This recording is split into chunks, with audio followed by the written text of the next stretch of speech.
दोस्तों, the dark files में आपका स्वागत है। आज की कहानी राजस्थान के कोटपूतली बहरोड क्षेत्र के अनंतपुरा गांव की है, जहां की रहने वाली 25 वर्षीय भावना यादव एक उज्जवल भविष्य की ओर बढ़ रही थीं। 2023 में फिलीपींस से एमबीबीएस की पढ़ाई पूरी करने के बाद वह दिल्ली में एमसीआई परीक्षा की तैयारी कर रही थीं, ताकि भारत में डॉक्टर के रूप में अपनी पहचान बना सके। उनकी मां गायत्री यादव, एक सरकारी स्कूल की प्रिंसिपल, ने अपनी बेटियों के लिए कठिन परिस्थितियों में संघर्ष किया था। पति की मृत्यु के बाद उन्होंने अकेले ही भावना और उनकी छोटी बहन शालू को पाला, जो दिल्ली में यूपीएससी की तैयारी कर रही थी।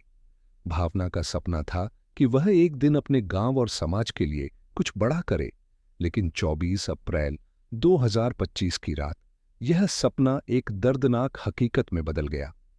21 अप्रैल 2025 को भावना दिल्ली में एमसीआई का वीकली टेस्ट देने गई थी। हमेशा की तरह वह अपनी छोटी बहन शालू के पास रुकी। 23 अप्रैल को उसने मां गायत्री से वीडियो कॉल पर बात की और कहा कि वह अगले दिन सुबह घर लौट आएगी।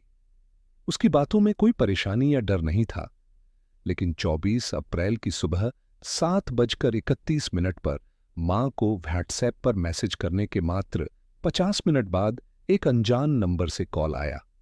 कॉल करने वाले ने खुद को उद्देश्य यादव बताया और कहा, आपकी बेटी जल गई है, उसे हिसार के सोनीबर्न हॉस्पिटल में भर्ती कराया गया है। कुछ ही देर बाद अस्पताल से एक वीडियो कॉल आई, जिसमें भावना गंभीर हालत में दिखी। वह बार बार कह रही थी, मम्मी मुझे बचा लो, मुझे जला दिया।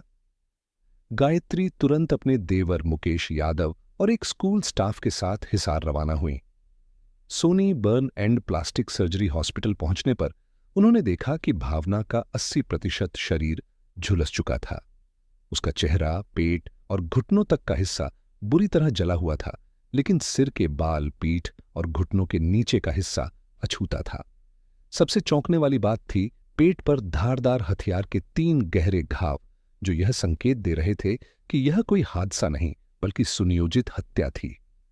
भावना की नाजुक हालत को देखते हुए गायत्री ने उसे जयपुर के अस्पताल में रेफर करवाया।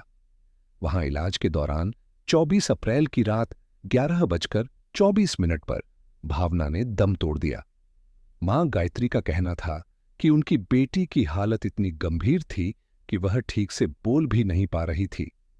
वीडियो कॉल में उसकी आवाज में सिर्फ दर्द और डर था।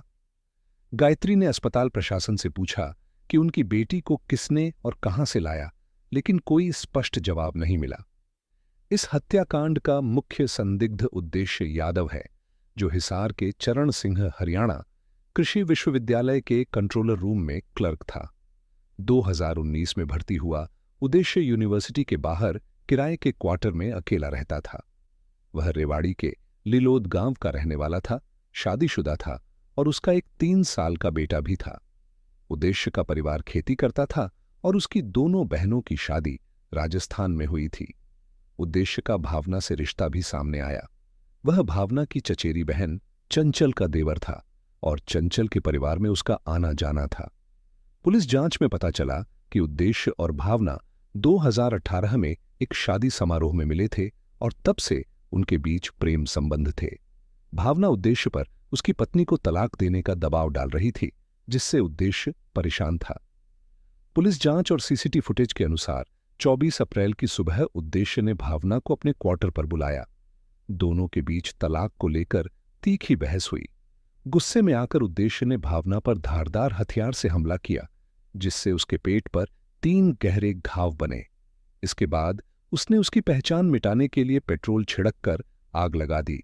भावना को जलती हालत में वह सोनीबर्न हॉस्पिटल ले गया, जहां उसने अस्पताल स्टाफ को बताया कि भावना एचएयू परिसर में जल गई। लेकिन प्रारंभिक जांच में यह कहानी संदिग्ध पाई गई। उद्देश्य ने भावना की मां को कॉल कर सूचना दी और फिर अस्पताल से फरार हो गया। उसका मोबाइल स्विच ऑफ था और वह न तो अपने गांव लिलोद लौटा और न ही नौकरी पर। पुलिस को उसके क्वार्टर से पेट्रोल की बोतल, जले हुए कपड़े और भावना का मोबाइल व लैपटॉप मिला। क्वार्टर की पीछे की दीवार पर ईंटें और एक टूटी कुर्सी भी मिली, जिसके बारे में उद्देश्य की पत्नी निक्की ने दावा किया कि भावना ने दीवार फांदकर क्वार्टर में प्रवेश किया था, लेकिन 8 फीट ऊंची दीवार और कांटेदार तारों को देखते हुए पुलिस को यह दावा अविश्वसनीय लगा। जयपुर के थाने में गायत्री ने उद्देश्य के खिलाफ 0 एफआईआर दर्ज कराई, जिसे हिसार के सिविल लाइन थाने में स्थानांतरित किया गया। पुलिस ने 5 टीमें गठित की और 29 अप्रैल को सोनी हॉस्पिटल के सीसीटीवी फुटेज में उद्देश्य को भावना को लाते हुए देखा गया। 1 मई 2025 को हिसार पुलिस ने उद्देश्य को गिरफ्तार कर लिया। रिमांड के दौरान उसने कबूल किया कि उसने भावना पर पेट्रोल छिड़ककर आग लगाई थी। पुलिस ने उसके क्वार्टर से और सबूत जुटाए, जिसमें उसका मोबाइल भी शामिल था, जो उसने रेवाड़ी में झाड़ियों में छिपाया था। गायत्री यादव ने कहा, मेरी बेटी का सपना था कि वह डॉक्टर बनकर समाज की सेवा करे, लेकिन एक राक्षस ने उसका सब कुछ छीन लिया। पुलिस जांच में खुलासा हुआ कि भावना और उद्देश्य के बीच 2018 से प्रेम संबंध थे। भावना उद्देश्य से शादी करना चाहती थी और उसकी पत्नी को तलाक देने का दबाव डाल रही थी। उद्देश्य ने उसे इग्नोर करना शुरू किया, जिसके बाद भावना ने अनजान नंबरों से कॉल करना शुरू कर दिया। इस तनाव ने आखिरकार 24 अप्रैल को हिंसक रूप ले लिया। भावना यादव हत्याकांड ने कई सवाल छोड़ दिए हैं। भावना दिल्ली से हिसार कैसे पहुंची? उद्देश्य ने उसे वहां क्यों बुलाया? क्या यह सिर्फ प्रेम संबंधों का परिणाम था या इसके पीछे कोई बड़ी साजिश थी?